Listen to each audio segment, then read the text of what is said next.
Breaking news, folks. Welcome back to It's All a Show. And if you haven't heard yet from the mainstream media, Joe Biden has just decided he is not going to continue with his presidency running for re-election. He will finish his presidential duties, which means that at the end of the year here or into January, once the new president has been sworn in,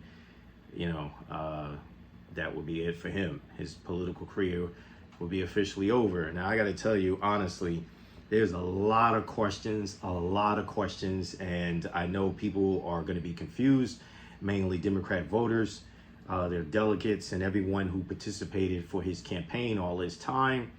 What happens next?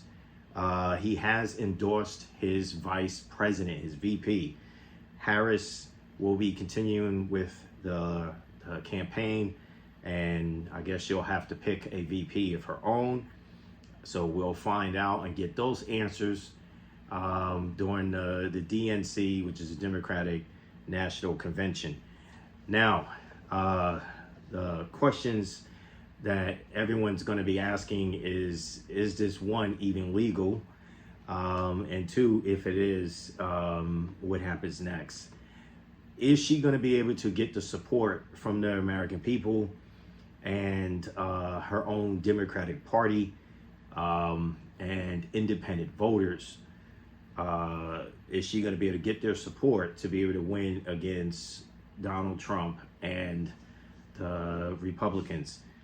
Now, we've all, for the most of us who have been responsible people, have wished that we had different candidates the whole time for this 2024 election, and we were kind of stuck with the two candidates that we've had.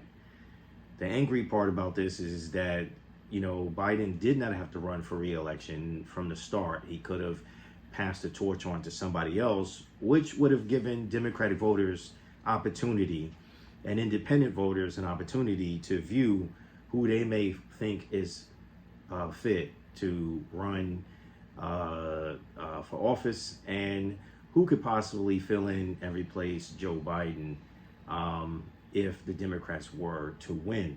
But not given that opportunity, and just up until now, the excuse that was used, he's been under the weather, he hasn't been himself, then there was the COVID diagnosis and everything else. I personally see that as a distraction. I think the real cause has been people have been pressuring him to drop out of this race. They want to trust the polls. I do not trust the polls. Polls have not been actually accurate for a while now, for many elections. Not just one election, but quite a few elections, the polls have been off.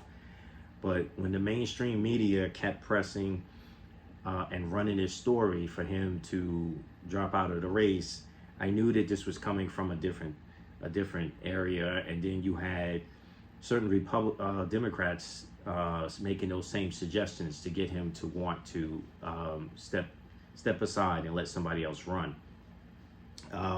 So we're going to have to wait and see what happens moving forward.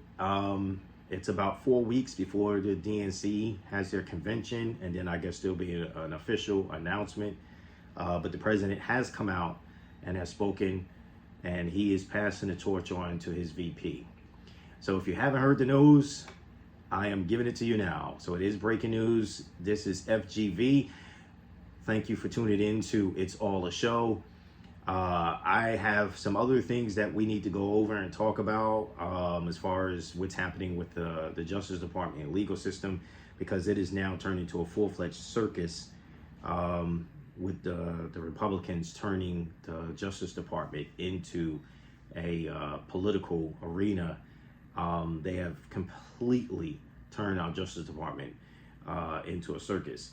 So, and we'll talk about that.